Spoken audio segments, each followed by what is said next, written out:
Hello dear students, welcome back to my YouTube channel Shobna Malavia. Please subscribe my channel. Trigonometric lecture series, lecture number 5, example number 4. If tan theta is equal to minus 4 by 3, theta pi by 2 અને પાઈની વચ્ચે હોય તો sec theta plus cosec theta ની value શોધો. Example બે રીતે થઈ શકે.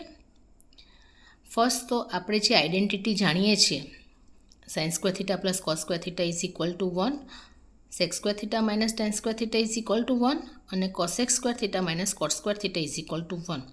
તો આ આઈડેન્ટિટીનો ઉપયોગ કરીને જો તમને આવો કોઈ રેશિયો આપ્યો હોય તો તમે વેલ્યુ ફાઇન્ડ કરી શકો. તો એનાથી આપણે એક્ઝામ્પલ ગણીએ અને આ જ એક્ઝામ્પલ આપણે બીજી રીતે ગણીએ. તમે કોઈ પણ રીતે કરી શકો. તો ટેન થીટાની વેલ્યુ આપી છે, આપણે સેક અને કોસેકની વેલ્યુ શોધવાની છે. તો આપણી પાસે આઈડેન્ટિટી છે sec square theta is minus tan square theta is equal to 1. Sec square theta બરાબર શું થશે? 1 plus tan square theta. Tan થીટાની વેલ્યુ જે આપી છે એ આપણે મૂકી દઈએ.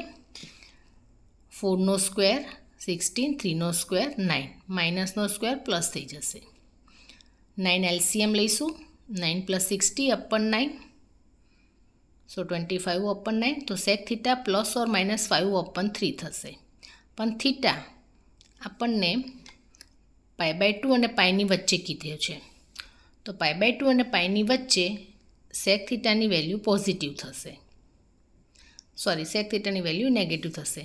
પાઈ બાય 2 અને પાઈની વચ્ચે સેક એટલે કોસનું જોવાનું. તો એ નેગેટિવ છે માટે નેગેટિવ થશે. એટલે કોસની વેલ્યુ શું થશે? 3 ઉપર જશે, 5 નીચે આવશે, -3/5. સાઇન થીટાની વેલ્યુ શું થશે?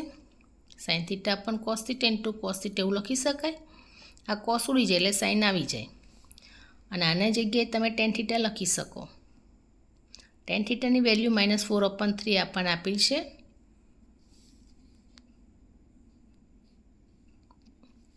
અને સેક થીટાની વેલ્યુ આપણે શોધી છે.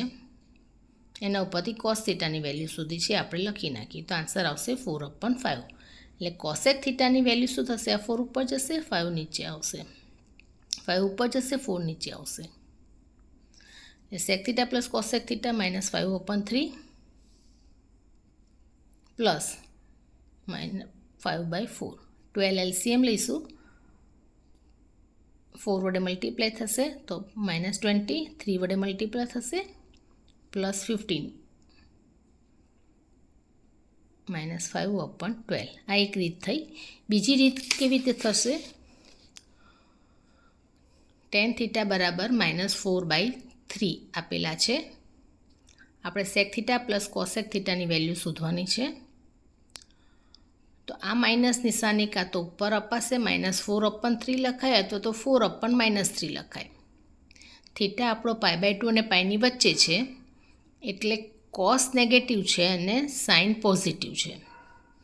એટલે ટેન થીટા એટલે સાઇન થીટા અપન કોસ થીટા, તો સાઇન પોઝિટિવ હોવા જોઈએ. એટલે કે 4ને પ્લસ નિશાની અપાશે અને 3ને માઇનસ નિશાની અપાશે. એટલે કે આ 4 થશે ને આ -3 થશે. આ 90 એંગલ બનશે. તો પાયથાગોરસના નિયમ પ્રમાણે OP² ઇઝ ઇક્વલ ટુ 4નો સ્ક્વેર પ્લસ -3નો સ્ક્વેર એટલે કે 25. એટલે OP બરાબર 5 થશે. હવે સેક થીટા એટલે 1/cos થીટા અને કોસ થીટા એટલે 5/-3. તો સેક થીટા શું થશે? 5/-3 એટલે -3/5.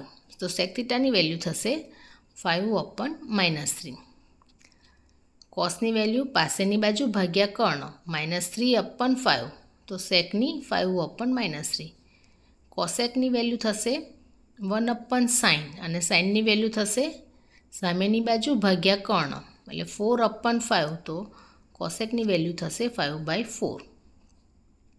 આ માઇનસ નિશાનીને આપણે અહીંયા લઈ લઈએ તો 12 એલસીએમ 4 વડે મલ્ટીપ્લાય, -20, 3 વડે +15 -5/12 ધેટ મીન્સ -5/12. તો આ રીતે પણ તમે એક્ઝામ્પલ કરી શકો. એનું સેકન્ડ એક્ઝામ્પલ જે છે example number 5. If cos theta is equal to -1/2, then find the value of 4 tan square theta minus 3 cosec square theta. Theta lies in between pi to 3π/2. Theta પાઈ અને 3π/2 ની વચ્ચે છે. હવે cos થીટાની વેલ્યુ -1/2 છે તો minus અહીંયા પણ અપાશે ને અહીંયા પણ અપાશે.